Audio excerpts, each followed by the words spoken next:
pastor Abner Bertoldo. Glória a Deus.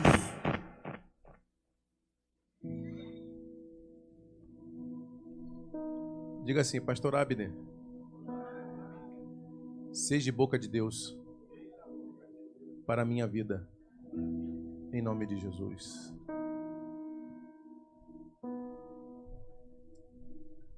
Bom dia, amada igreja, graça e paz da parte do Senhor Jesus. Posso ouvir um amém?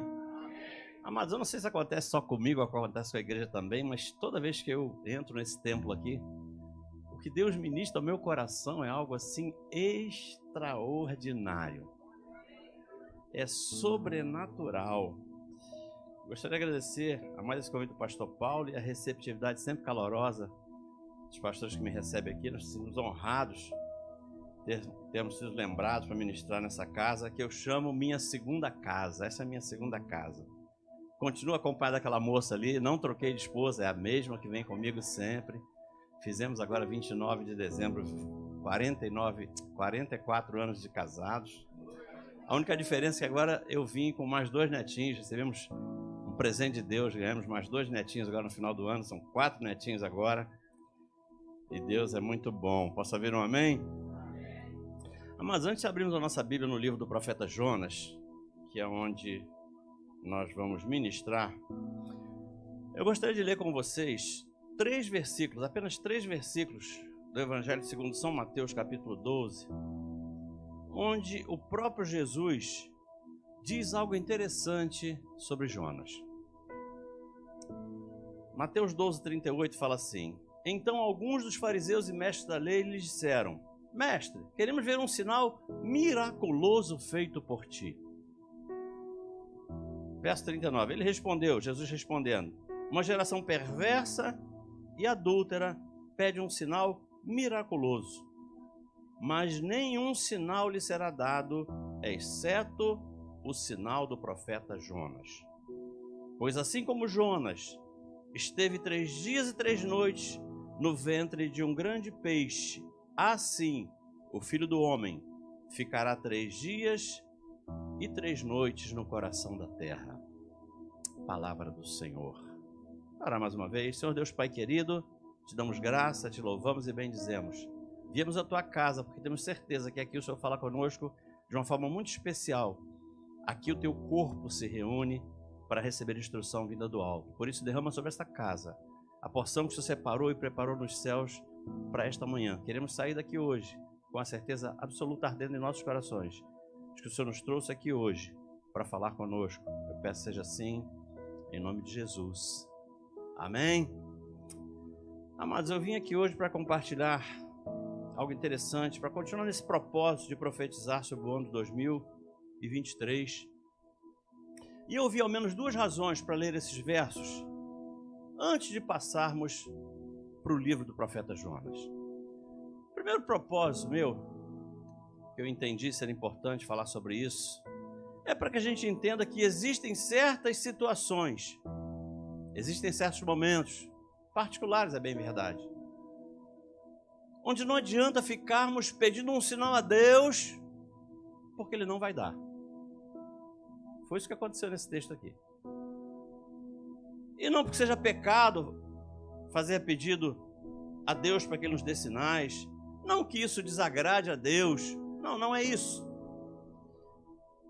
É porque algumas coisas que Ele quer que a gente faça já estão reveladas na sua palavra.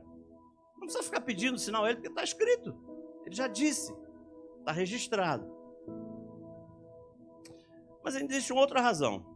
É para deixar um alerta para aquelas pessoas que só acreditam que é de Deus quando Deus realiza sinais, prodígios e maravilhas.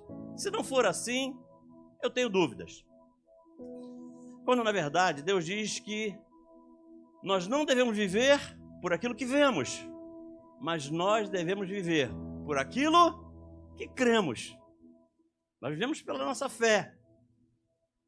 Bem, a partir dessa revelação, eu quero liberar a primeira palavra profética dessa manhã. Guarde isso no teu coração. Só vai viver o sobrenatural de Deus nesse ano de 2023 aquele que crer antes de ver. Você vai ter que crer para ver. Aquele que conseguir enxergar com os olhos espirituais antes de conseguir ver com os olhos naturais. Esse vai viver o extraordinário de Deus em 2023. E a segunda razão para que eu tenha lido esses versos é que para algumas pessoas as experiências vividas pelo profeta Jonas parecem sobrenaturais demais para serem verdadeiras. Como é que alguém fica 3 dias e 3 noites no ventre de um peixe? E aqui eu quero liberar a segunda palavra profética dessa manhã. Creia, ouça, creia naquilo que Deus disse que vai realizar na tua vida. Mesmo que todos que estejam à tua volta achem sobrenatural demais para serem verdade. Creia, se foi Deus que disse, Ele vai cumprir. Creia, porque se foi Deus que revelou, pode ser sobrenatural demais, pode ser extraordinário demais para parecer verdade. Mas só vai acontecer se você crer. O tema que eu dei para essa revelação que Deus me deu, para essa meditação que a gente vai fazer, é o perigo de guardar ressentimentos. E você vai entender no final por que eu dei esse tema a essa ministração dessa manhã. Mas para encorajar a igreja a buscar viver o sobrenatural de Deus nesse ano de 2023, eu quero conversar com vocês olhando para a vida de um homem, o profeta Jonas, que mesmo sendo falho, viveu uma experiência extraordinária. Interessante que a experiência que ele viveu, ninguém mais viveu na Bíblia, só ele. Ninguém mais passou 3 dias e 3 noites no ventre de um grande peixe. Mas apesar de serem experiências extraordinárias, inacreditáveis, o próprio Jesus, nesses 3 versos que a gente leu, veio a público dizer que elas eram verdadeiras. Aquilo aconteceu, aquilo foi verdade. Perceba que para dar credibilidade a essa experiência incrível vivida por Jonas, aquele que é incomparável, que é Jesus, se compara ao profeta Jonas. Alguém que é incomparável se permite comparações. Ele próprio se compara a Jonas, quando ele diz, pois assim como Jonas esteve 3 dias e 3 noites no ventre de um grande peixe, assim o Filho do Homem, ele está falando de si mesmo, ficará 3 dias e 3 noites no coração da terra. Perceba que Jesus usa toda a sua autoridade, Jesus usa toda a sua credibilidade para dar autenticidade à história de Jonas. Porque ao se comparar com o profeta Jonas, ele diz, Jonas existiu e a sua história é verdadeira. Agora sim, para compartilhar com a igreja as revelações que Deus me fez, abra a tua Bíblia no livro do profeta Jonas. Vamos caminhar um pouco no livro do profeta Jonas. Quando você procura esse livro, eu quero avivar a tua memória sobre a história narrada nesse livro. A história do profeta Jonas começa com Jonas sendo incumbido por Deus de uma missão. Pastor, qual? A de pregar contra o comportamento condenável do povo de Nínive. Essa era a missão dele. Só que Jonas não mostra nenhuma boa vontade em obedecer a Deus. Na verdade, Jonas decidiu fugir daquela missão dada a ele pelo próprio Deus. Interessante que Jonas achou que conseguiria impor a Deus a sua própria vontade. Se eu não vou fazer a sua, não. Eu vou fazer a minha. Só que Jonas se esqueceu de que a vontade dele poderia ser boa e agradável. Mas a vontade de Deus tem um adjetivo a mais. A vontade de Deus é boa, agradável e perfeita. E aqui eu libero a terceira palavra profética para a igreja. Só vai experimentar o sobrenatural de Deus quem decidir obedecer as instruções dadas por Ele, ainda que não entenda, ainda que não concorde. Quem decidir isso vai viver o sobrenatural de Deus. Porque depois você vai entender. Faça. Faça. Foi Deus que falou? Faz. Mesmo sem entender. Mesmo sem concordar. Mas faz. Mas olhando para a história de Jonas, a pergunta que eu me fazia era essa. Por que será? Por que será que um profeta que recebe uma missão dada a ele pelo próprio Deus decide conscientemente não obedecer a uma ordem recebida? Porque Jonas não tinha dúvidas de que era Deus falando com ele. Isso está claro no texto. Ele sabia que foi Deus que o incumbiu dessa missão, mas ele decide voluntariamente não obedecer a Deus. Por que será? Por que será? E o sentimento que veio ao meu coração me fez ler e reler a história do profeta Jonas. O sentimento que veio ao meu coração de que algo que era mais forte que Jonas o impedia de obedecer a Deus, o levava a desobedecer a Deus. E eu resolvi mergulhar nessa história. E eu descobri que havia algo muito forte que o impediu de obedecer a Deus, mas essa revelação eu quero deixar para compartilhar com a igreja ao final dessa mensagem. Porque antes disso, eu quero extrair alguns ensinamentos poderosos dessa linda história. Essa história é bastante didática. Vamos caminhar por ela e tirar ensinamentos para a nossa vida. No capítulo 1, eu vou ler alguns versos para ver se a gente tira alguns ensinamentos daqui. Jonas 1:1. E veio a palavra do Senhor a Jonas, filho de Amitai, dizendo: levanta-te, vai à grande cidade de Nínive e clama contra ela, porque a sua malícia chegou até mim. E Jonas se levantou para fugir diante da face do Senhor para Tarsis. E descendo a Jope, achou um navio que ia para Tarsis. Pagou, pois, a sua passagem e desceu para dentro dele, para ir com eles para Tarsis, de diante da face do Senhor. Verso 4. Mas o Senhor mandou ao mar um grande vento, e fez-se no mar uma grande tempestade, e o navio estava para quebrar-se. Mas deixa a tua Bíblia aberta. Vamos gastar a Bíblia hoje. Mas para extrair o primeiro ensinamento dessa história, eu gostaria de analisar o que está ocorrendo aqui, olhando para a vida de Jonas. Vamos focar aqui em Jonas. Amados, eu creio que Jonas não tinha consciência.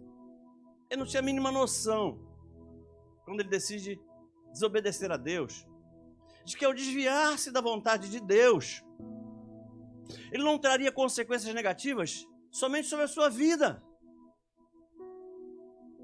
Porque na verdade ele trouxe consequências negativas para ele, sim. Mas foi mais que isso. Ele trouxe consequências negativas para si e trouxe consequências negativas para todos aqueles que estavam à sua volta. Deixa eu ouvir alguém dizer assim: a vida é minha, eu faço dela o que eu quiser. Alguém já ouviu falar isso? A vida é minha, eu faço dela o que eu quiser. Mas ao embarcar naquele navio para Tarsis, Jonas colocou em risco a vida de todos aqueles que estavam no mesmo barco que ele estava.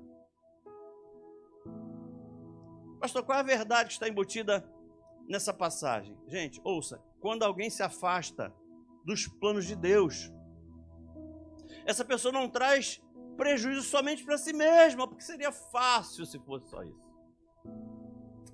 Aquele que se desvia da vontade de Deus acaba prejudicando todos aqueles que convivem consigo. Aqueles quando uma pessoa tira os olhos de Deus, quando uma pessoa tira os olhos de Deus, ela só consegue olhar para ela mesma e acaba se esquecendo daquelas pessoas que caminham ao seu lado. Mas nós vivemos em sociedade, e aquele que se envolver com coisas erradas poderá comprometer todos aqueles que estiverem à sua volta. E perceba que coisa terrível. Enquanto Jonas insistia em desobedecer a Deus, a situação naquele barco só piorava. As coisas iam de mal a pior. Veja o que diz o verso 11. E disseram-lhe: que te faremos nós para que o mar se acalme? Porque o mar se levantava e engrossava cada vez mais. A situação estava ficando insustentável. Ou seja, enquanto Jonas insistia em sua desobediência, a situação só piorava.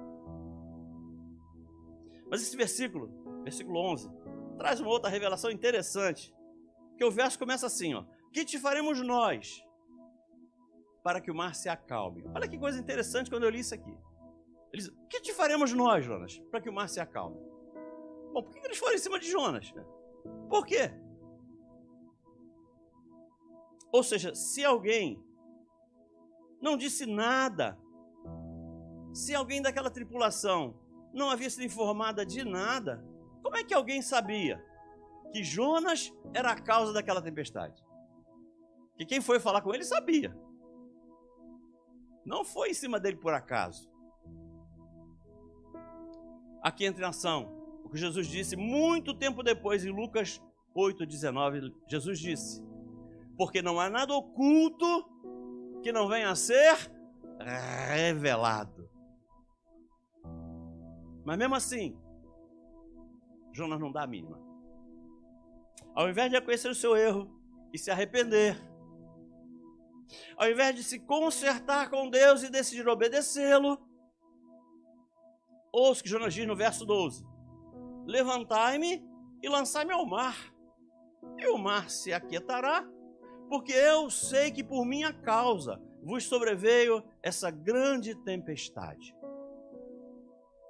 Em outras palavras, o que Jonas estava dizendo era o seguinte: olha, eu sei que a causa desse problema que está atingindo a todos vocês é a minha desobediência, mas eu não vou fazer nada para consertar essa situação. Eu não vou mover um palito. Eu sei que sou eu, mas não vou fazer nada. Eu vou continuar fazendo aquilo que eu quero. E Jonas ainda desafia aqueles homens, dizendo assim: ó, se vocês não estão acreditando no que eu estou falando, se tem alguém na embarcação que não acredita no que eu estou falando, faz uma experiência. Faz o seguinte: me joga no mar, para ver se o mar não se acalma. Tem alguém duvidando aí? Faz isso. Me pega e joga no mar. Vocês vão ver. O mar vai se acalmar na hora. Amados, parece que Jonas havia perdido completamente o seu juízo. Por quê, pastor? Porque aquilo que Jonas propõe é a sua sentença de morte. Sim ou não? É a sentença de morte. Amados, o que Jonas diz quando ele pede para que joguem ele ao mar era: eu prefiro morrer a ter que fazer a vontade de Deus. No fundo era isso. Não vou fazer a vontade de Deus, nem que eu morra, mas eu não vou fazer. Qual a primeira lição a ser extraída desse capítulo 1? Amados, grave isso. A desobediência, além de provocar prejuízos na vida de quem a pratica, ainda afeta a vida de todos aqueles que convivem com o desobediente. Mas ainda existe um segundo ensinamento a ser extraído, ainda no capítulo 1. Agora não mais olhando para a vida de Jonas, agora olhando para a vida do comandante daquela embarcação. Tem lição para a gente ainda. Porque depois de olhar para a vida do desobediente, eu quero olhar para a vida de alguém que deixou um desobediente entrar na sua vida. Porque foi isso que o comandante fez. Eu gostaria de chamar a sua atenção para um detalhe. A Bíblia não afirma, e se ela não afirma, eu não posso afirmar. Ela não afirma que aquele comandante estivesse em pecado. Ele estava desempenhando a sua profissão. A sua missão era conduzir aquele povo em segurança de um porto até o outro, comandar aquela embarcação. Ele estava fazendo o trabalho dele. Mas o erro daquele comandante foi permitir que alguém que estava em desobediência a Deus entrasse no seu barco. Esse foi o grande erro dele. Vejam só, a primeira consequência negativa: aqui todos aqueles que estavam na embarcação foram submetidos em função da presença de Jonas. Verso 13. Entretanto, os homens remavam, esforçando-se para alcançar a terra, mas não podiam, porquanto o mar se ia embravecendo cada vez mais contra eles. Primeiro prejuízo que aquelas pessoas tiveram foi uma enorme perda de tempo. Porque ao invés de seguirem a viagem, começaram a procurar um local para se abrigar, começaram a tentar achar um local para remar para lá, para se abrigar, mas não conseguiu remar para lugar nenhum, porque o vento era forte, as ondas eram altas. Eles desistem de continuar a viagem e tentam encontrar um local seguro para atracar a sua embarcação. Tudo isso por quê? Porque aquele comandante permitiu a entrada na sua embarcação de um homem que estava fugindo de Deus. Isso revela alguma coisa a você? Isso revela alguma coisa a você? Por que eu estou dizendo isso? Eu gostaria de falar para algumas pessoas que, sem uma avaliação cuidadosa, permitem que qualquer pessoa entre na sua vida.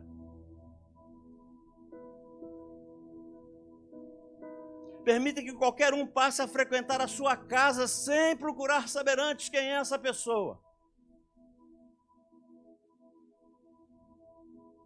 Queridos, ouça, existem pessoas que estão fugindo de Deus, mas vão querer se esconder atrás de nós. Ouça o que Deus manda dizer à igreja. Ouça o que Deus manda dizer à igreja. Essa é a razão para que existam pessoas na igreja com a vida atribulada. Por quê? Porque permitiram que um Jonas passasse a fazer parte do seu ciclo de amizade. Deram guarita a um Jonas na sua vida. E aqui eu quero liberar a quarta palavra profética dessa manhã. Queridos, redobre o cuidado com aquelas pessoas que se aproximam de você sem um motivo aparente. Por que será que essa pessoa se aproximou de mim? Por que será? Por que será? Ouçam, dar carona para quem está fugindo de Deus vai atrasar a tua viagem. Dar carona para quem está fugindo de Deus vai atrasar a tua caminhada, vai prejudicar a tua caminhada. Ouça o que eu vou dizer. Mas pastor, tem gente que está precisando, eu sei disso. Eu sei disso. Tem muita gente precisando das nossas orações. Mas que apesar disso, não podem caminhar ao nosso lado.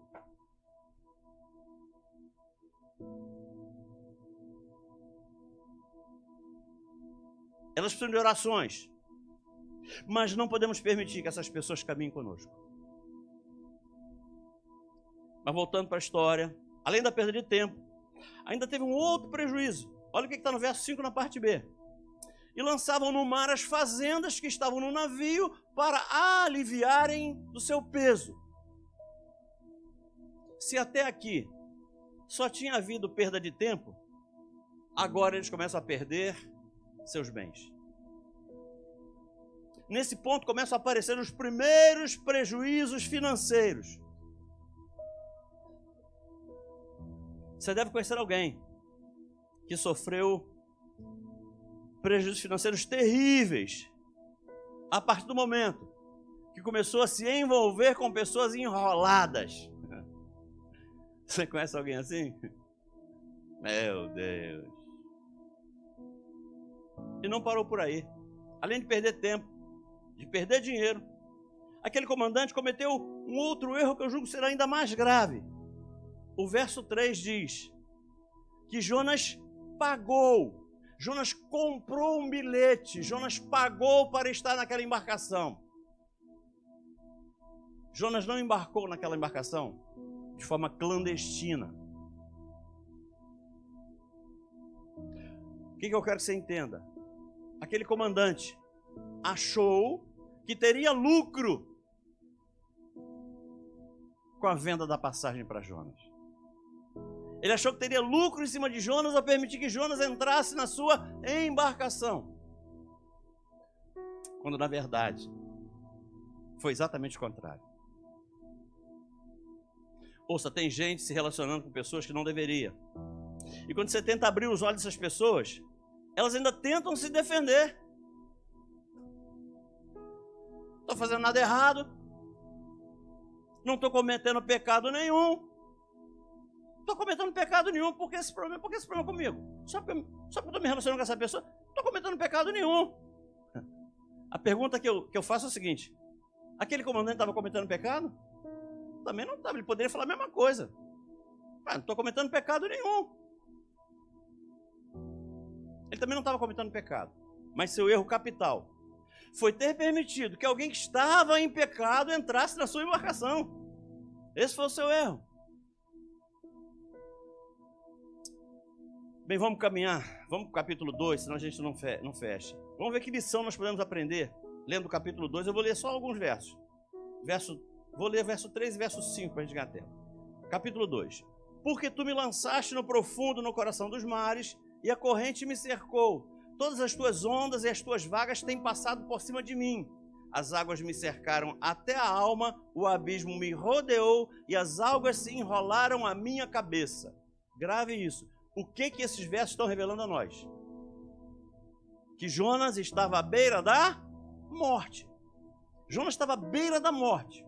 Se Deus não tivesse enviado aquele grande peixe para lhe dar livramento, ele teria morrido afogado.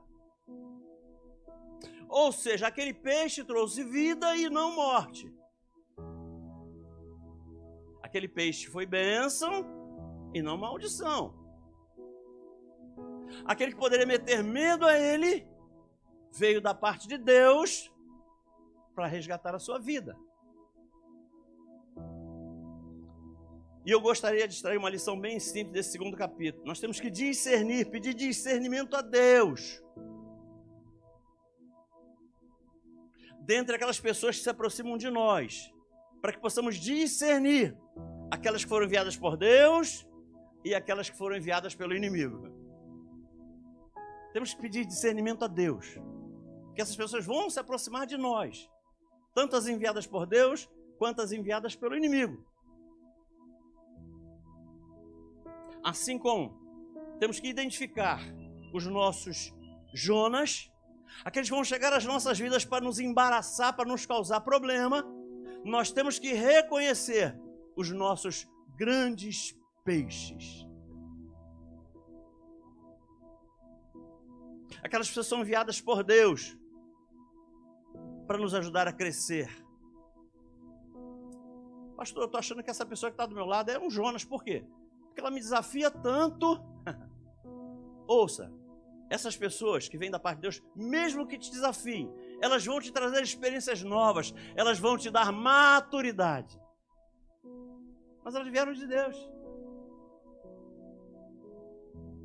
Mas vamos para o capítulo 3, vamos ver quais as lições que a gente pode extrair do capítulo 3. Eu vou ler também só 2 versos, 3 e 4. Capítulo 3. E levantou-se Jonas e foi a Nínive. Segundo a palavra do Senhor, era, pois, Nínive uma grande cidade, de caminho de 3 dias. Ou seja, para percorrer toda a Nínive, seriam necessários 3 dias. E começou Jonas a entrar pela cidade, caminho de 1 dia. Diga comigo, 1 dia. E pregava, e dizia, ainda 40 dias e Nínive será subvertida. Ou na versão que ele está acostumado, Nínive será destruída. Esse é o capítulo do arrependimento. É o capítulo do arrependimento.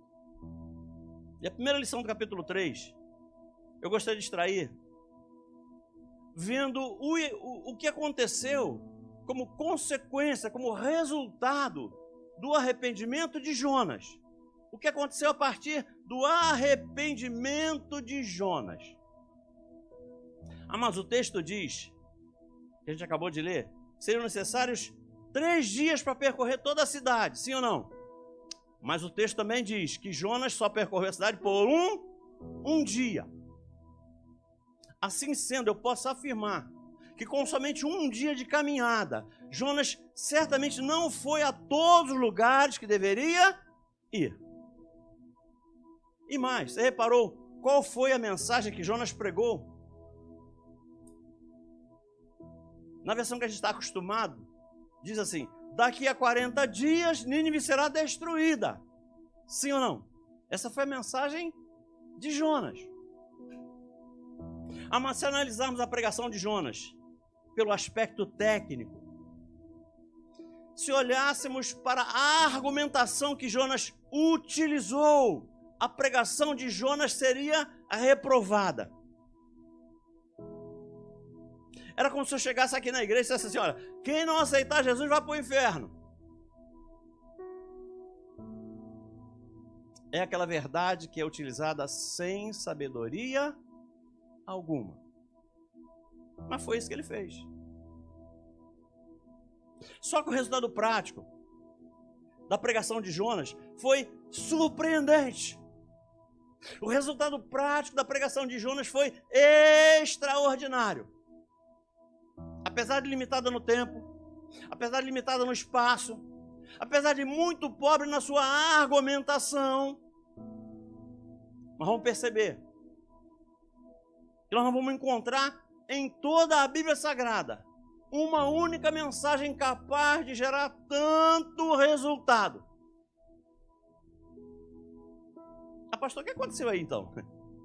O cara não foi a todos os lugares que teria que ir. Não ficou o tempo que precisava ficar. Usou a mensagem pobre. O que aconteceu então? Por que de tanto resultado? Queridos, olha o que diz no verso 5. E os homens de Nínive creram em Deus. Proclamaram jejum e vestiram-se pano de saco desde o maior até o menor. Do mais humilde súdito até o rei. Que esta palavra chegou ao rei de Nínive. Levantou seu trono, tirou as suas vestes, cobriu-se de pano de saco e assentou-se sobre cinzas. A pergunta que fica é essa: por que será que isso aconteceu? É porque existe um princípio bíblico. Existe uma chave bíblica por trás dessa atitude de Jonas. Romanos 8, 28 fala: todas as coisas concorrem para o bem daqueles que amam a Deus, vírgula. Eu estou cansado de pregar sobre isso. Alguém que faz algumas coisas fala assim: mas todas as coisas concorrem para o bem daqueles que amam a Deus, então eu vou fazer. E se esquecem da vírgula. E depois da vírgula está dito assim: e foram chamados de acordo com o seu propósito. Vai dar tudo certo para aqueles que estiverem cumprindo a sua missão. E a pregação de Jonas foi poderosa. Não porque tenha sido perfeito. A pregação de Jonas não surtiu efeito porque ele fosse um exímio pregador. A pregação de Jonas só deu aquele resultado extraordinário porque ela foi o resultado de um ato de obediência a Deus. Só por isso. Só por isso. E só por isso. Mas ainda há uma outra lição a ser extraída desse mesmo capítulo sobre arrependimento. E gostaria de extrair essa segunda lição do capítulo 3. Agora, ao invés de olhar para Jonas, olhar para os ninivitas. Que os ninivitas também se arrependeram. Jonas se arrependeu de desobedecer e foi lá fazer o que havia sido pedido a ele. Mas ao fazer, os ninivitas também se arrependeram. Verso 10. E Deus viu as obras deles, como se converteram do seu mau caminho. E Deus se arrependeu do mal que tinha dito lhes faria e não fez. O que eu aprendo aqui? Que quando nós nos arrependemos dos pecados cometidos, os deixamos e decidimos obedecer a Deus, até sentenças de morte que tenham sido lançadas sobre a nossa vida serão canceladas. Canceladas. A partir da obediência.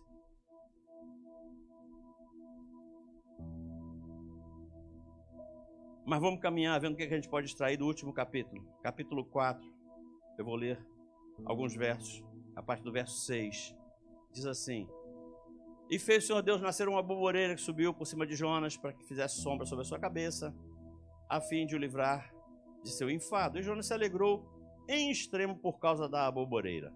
Mas Deus enviou um bicho no dia seguinte, ao subir da alva, o qual feriu a aboboreira e ela secou. E aconteceu que, aparecendo o sol, Deus mandou um vento caloroso oriental, e que o sol feriu a cabeça de Jonas, e ele desmaiou, e desejou com toda a sua alma morrer, dizendo: é melhor me é morrer do que viver. Então disse Deus a Jonas: é acaso razoável que assim te enfades por causa da boboreira? E ele disse: é justo que me enfade a ponto de desejar a morte. E disse o Senhor: tiveste compaixão da boboreira, na qual não trabalhaste, nem a fizeste crescer, que em uma noite nasceu e uma noite pereceu. E não hei eu de ter compaixão da grande cidade de Nínive, em que estão mais de 120.000 homens, que não sabem discernirem da sua mão direita e a mão esquerda, e também muitos animais, Jonas? Jonas, que negócio é esse? O que é isso, Jonas? Tu tá preocupado com a boboreira, Jonas? Peraí, Jonas. Peraí, não estou entendendo. Tu tá preocupado com a boboreira? Ô, Jonas. Acorda, crente. Tu tá preocupado com a boboreira? Qual é o ensinamento que eu quero extrair desse último capítulo? Gente, pessoas são mais importantes do que coisas. Aliás, pessoas são mais importantes do que tudo. A alegria de Jonas não foi porque 120.000 ninivitas foram salvos. Essa não foi a alegria de Jonas. A alegria de Jonas foi com a boboreira que nasceu na cabeça dele para dar sombra a ele.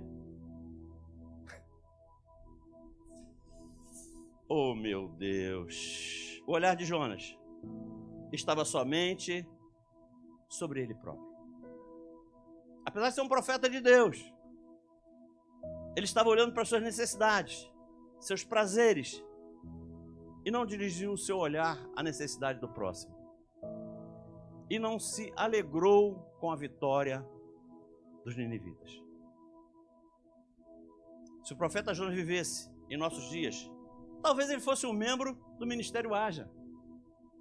Mas sabe como é que são pessoas que passaram pelo processo que Jonas passou? São aquelas pessoas que estão na igreja, mas vivem dando problemas. Vivem se embaraçando. Vivem necessitando de ajuda e acompanhamento constante. A verdade é que Jonas tinha um olhar egoísta. E a pergunta que cada um de nós tem que se fazer nessa hora é: o que é que nós temos colocado em primeiro lugar na nossa vida? O que tem alegrado o nosso coração? O que tem nos dado prazer? O que tem nos feito levantar toda manhã de cabeça erguida e abrir um sorriso, apesar do tempo? São os nossos desejos pessoais? Ou são os desejos de Deus para a nossa vida? Será que são os nossos planos pessoais? Ou são os planos de Deus para a nossa vida? Será que são os nossos sonhos ou são os sonhos de Deus para nós? Será que é aquilo que eu projetei para a minha vida ou é aquilo que Deus quer que eu realize através dela? Será que nós estamos pensando muito mais naquilo que é melhor para o reino ou aquilo que é melhor para cada um de nós? Amados, eu volto a repetir. Pessoas são mais importantes do que tudo. Somente nós fomos feitos à imagem e semelhança de Deus. Se eu te perguntasse a quem você tem dado mais importância, será que aos teus relacionamentos ou aos teus bens materiais? É o momento da gente pensar. Porque eu conheço gente que perde um relacionamento importante. Ele só não admite perder os 20 reais que emprestou. Isso ele não admite de jeito nenhum. Eu perco até o amigo, mas os 20 reais ele vai ter que me pagar. Tem gente dando mais importância ao trabalho do que à família. Tem gente dando mais atenção à igreja do que aos filhos.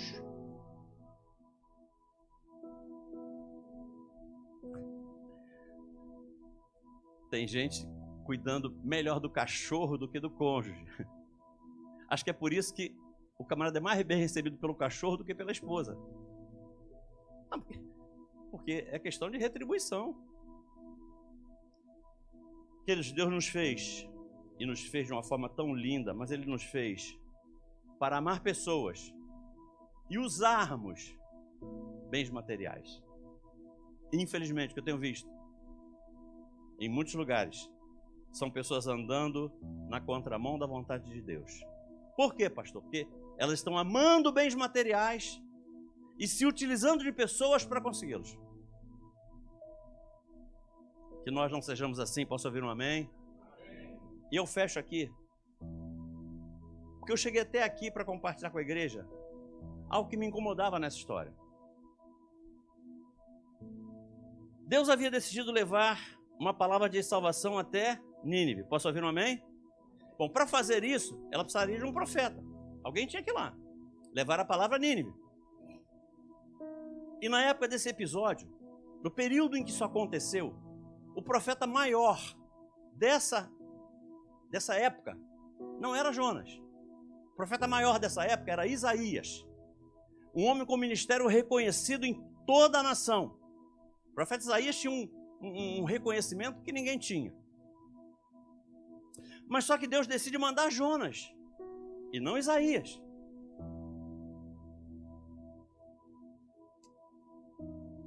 Amados, aqui duas perguntas me vieram à mente. A primeira foi, por que Jonas? Por que será que Deus escolheu Jonas? E mais, outra pergunta, se Deus já sabia que Jonas ia relutar em fazer o que ele queria, por que ele insistiu em mandar Jonas? Porque Deus é onisciente, ele sabia que Jonas ia fazer aquilo. Mas por que ele insiste em mandar Jonas? Somente depois de entender a razão para que Deus tivesse escolhido Jonas, foi que tudo ficou muito claro para mim. Porque na verdade, Deus queria salvar os ninivitas. Posso ouvir um amém? Mas Deus queria também curar Jonas. É aquela história de matar 2 coelhos com uma cajadada só. Ele salvaria ninivitas e curaria Jonas. Quantos creem que nada de mal acontece a um servo de Deus se Deus não permitir? Quantos creem nisso?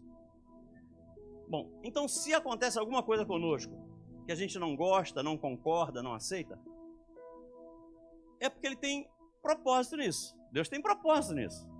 E eu vejo pelo menos 2 propósitos possíveis. O primeiro propósito que eu vejo em Deus quando acontece alguma coisa com a gente que a gente não quer, é que Deus quer ensinar algo novo a nós. Às vezes passamos experiências que a gente não gostaria, não escolheria, se pudesse evitar. Evitaríamos, mas a gente passa, porque Deus quer ensinar algo a nós. Mas tem uma outra razão para que Deus faça isso também. É quando Deus quer tratar alguma área da nossa vida. E Deus conhecia Jonas e sabia que Jonas precisava de cura. Por conhecê-lo, Jonas sabia que o que Deus queria na verdade era levar arrependimento a Nínive. Apesar da ordem de Deus ter sido claro, diz que daqui 40 dias Nínive será destruída. Mas Jonas conhecia Deus, ele era profeta. Ele sabia que não era isso que ia acontecer. Ele sabia. Só que o que Jonas queria era isso. Era que Nínive fosse destruída. Só que o que Deus queria era que Nínive se arrependesse. Deus queria usar misericórdia, mas Jonas queria usar juízo. Pastor, como é que o senhor sabe disso? Está revelado no verso 1. Aliás, no verso 4. Aliás, no verso 1, começa no verso 1 do capítulo 4. Diz assim, verso 1, capítulo 4. Mas gostou-se Jonas extremamente disso. Disso o quê? De ter sido convocado por Deus para ir a Nínive. Jonas desgostou muito disso. E ficou todo ressentido. Capítulo 4, verso 4. E disse o Senhor a quem? A Jonas. É razoável esse teu ressentimento, Jonas? Jonas, por que você está com todo esse ressentimento em seu coração? Ou seja, Deus identificou ressentimento no coração de Jonas. E Deus falou assim, eu vou sarar esse camarada. Eu vou curá-lo. E já sei como. No meu entendimento, Deus queria curar Jonas desse grande ressentimento que havia no coração dele. Mas só que Jonas se faz de desentendido. Isso fica claro quando a gente percebe que apesar de Deus querer exercer misericórdia sobre Nínive, Jonas queria exercer juízo. Eu creio que levar aquela palavra de salvação a Nínive era a oportunidade que Deus queria dar a Jonas, para que ele fosse curado de todo o ressentimento que ele nutria em seu coração sobre aquele povo de Nínive. E eu gostaria de concluir essa palavra, deixando um alerta para a igreja, e é o tema da minha mensagem. Cuidado com o perigo de guardar ressentimentos. Eu não sei contra quem você guarda ressentimentos. Nem mesmo sei se você guarda ressentimento. Mas uma coisa eu sei: o Espírito Santo de Deus não se engana. Jonas tinha os seus motivos para ter ressentimento daquele povo. Por quê, pastor?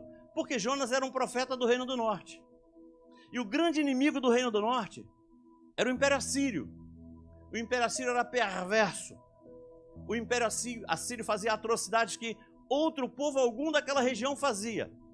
O Império Assírio era implacável. E Nínive era a capital do Império Assírio. Então, bem provavelmente no coração de Jonas havia alguma lembrança de algum ato de genocídio, algum ato de extrema crueldade que aquele povo havia feito, talvez com a sua tribo, talvez com a sua parentela, talvez com alguém da sua família.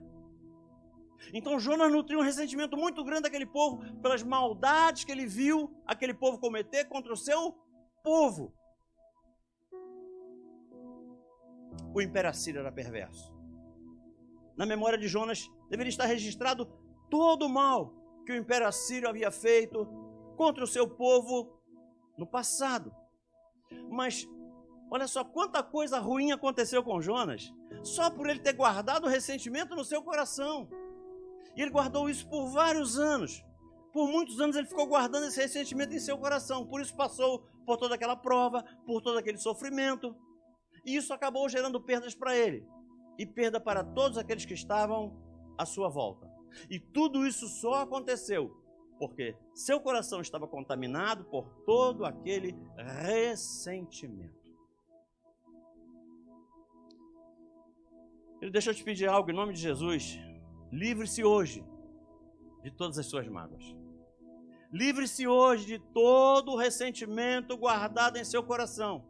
Sabe por quê? Ressentimento acumulado por muito tempo gera amargura. E quando a amargura entra no nosso coração,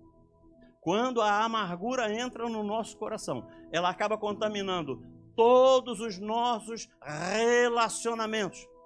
Pastor, essa é a sua opinião. Não, essa não é a minha opinião, essa é a palavra de Deus. Hebreus 12:14. Segui a paz com todos e a santificação, sem a qual ninguém verá o Senhor. Verso 15. Tendo cuidado de que ninguém se prive da graça de Deus. Deus não tira a graça de ninguém. Somos nós que nos eximimos da graça de Deus. E de que nenhuma raiz de amargura, olha aqui, de que nenhuma raiz de amargura brotando vos perturbe, e por ela muitos se contaminem, por ela muitos relacionamentos sejam destruídos.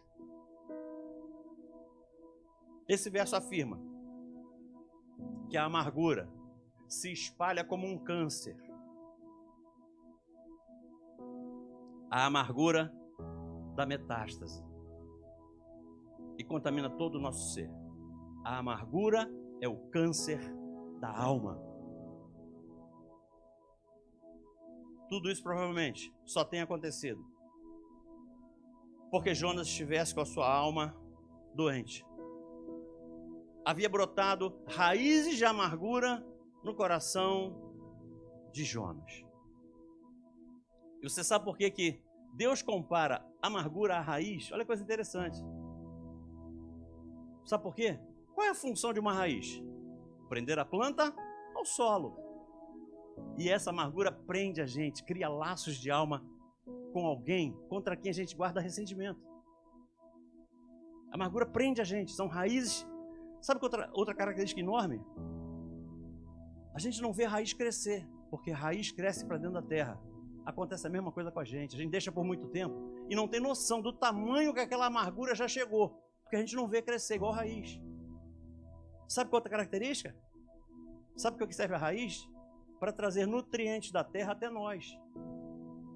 E quem está com as suas raízes na amargura só recebe coisa da carne, não recebe do espírito.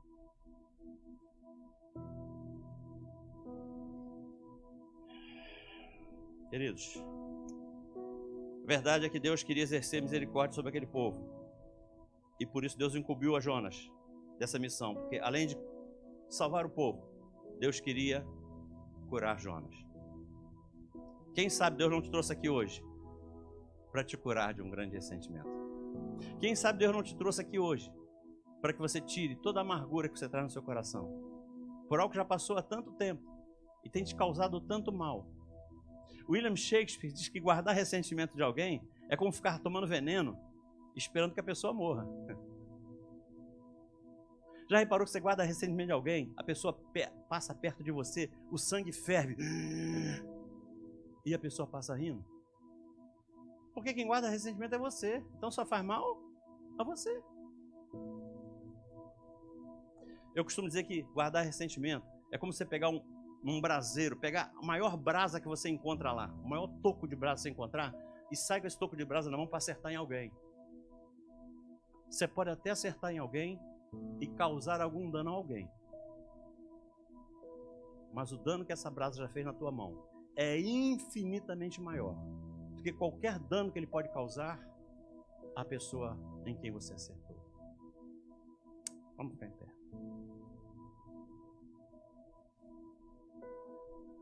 Eu libero aqui a última palavra profética de hoje. Só vai viver o sobrenatural de Deus nesse ano aqueles que arrancarem de seus corações todo o ressentimento que trazem guardado nele há tanto tempo.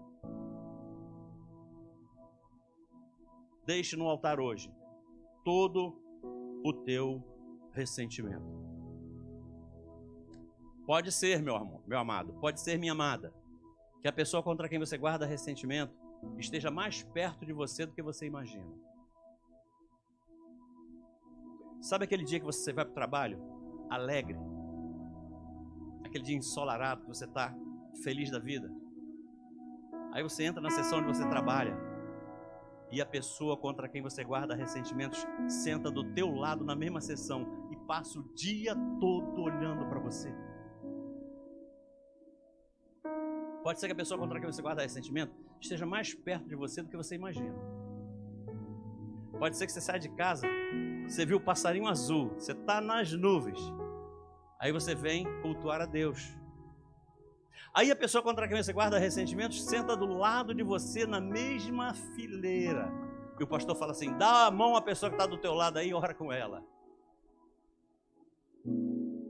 Pode ser que a pessoa contra quem você guarda ressentimentos esteja mais perto de você do que você imagina.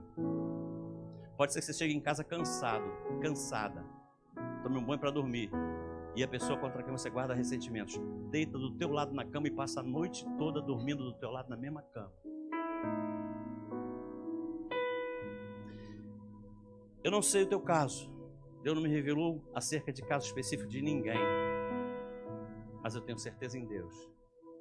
E tem gente aqui que precisa deixar no altar algum ressentimento. Pode vir. Não se preocupe com o que vão pensar. Porque quem tem pensamentos de você de bem e não de mal é Deus. E a pessoa que está do teu lado não vai te socorrer. Não vai te socorrer. Quem vai te socorrer é Deus. Nosso socorro não vem da direita, da esquerda, da frente. Nosso socorro vem do alto. Nosso socorro vem do alto. E sei mais. E sei que vir ao altar é um sacrifício. Eu sei disso. Mas Deus não brinca com o nosso sacrifício. Você não vai ver ninguém na Bíblia sacrificando a Deus e depois não contando vitória. Todo mundo que sacrificou a Deus teve vitória para contar, teve testemunho para dar. Se você quiser vir, amém. Se você não quiser vir, trate disso com carinho daqui para frente, porque só vai viver o extraordinário de Deus em 2023 aqueles que estiverem com seu coração limpo de todo e qualquer ressentimento, limpo de toda e qualquer amargura. A liberação de perdão é uma chave poderosa para alavancar o nosso ano e a nossa vida. Na tua cabeça eu quero orar. Senhor Deus Pai querido, te damos graça, te louvamos e te bendizemos. Muito obrigado, Deus, pela oportunidade maravilhosa de revelar princípios eternos que o Senhor tem colocado em nosso coração para compartilhar com a tua casa, com a tua igreja, com o teu corpo. Porque o Senhor é cabeça e nós somos corpo. Por isso, muito obrigado, Deus. Muito obrigado. Continua falando com os teus filhos. Revela a eles coisas que eu sequer falei, mas na intimidade que eles têm com o Senhor, eles possam receber diretamente em seus corações. Porque na intimidade que eles têm com o Senhor, eles possam receber diretamente em seus corações a instrução necessária de como se livrar de todo o ressentimento que eles têm em seus corações. Dá a eles vitórias sobre vitórias. Libera o coração dos teus filhos para que eles possam viver o extraordinário de Deus em 2023. E tudo isso glorifique ainda mais o teu nome. Tudo isso aumente ainda mais o teu reino e possa usar de testemunho para alcançar muitas outras vidas. Eu peço seja assim. Em nome do teu filho amado Jesus. Amém e amém. Aleluia. Você pode adorar o Senhor conosco? Se tu olhares, Senhor, para dentro de mim, nada encontrarás de bom, mas um desejo eu tenho de ser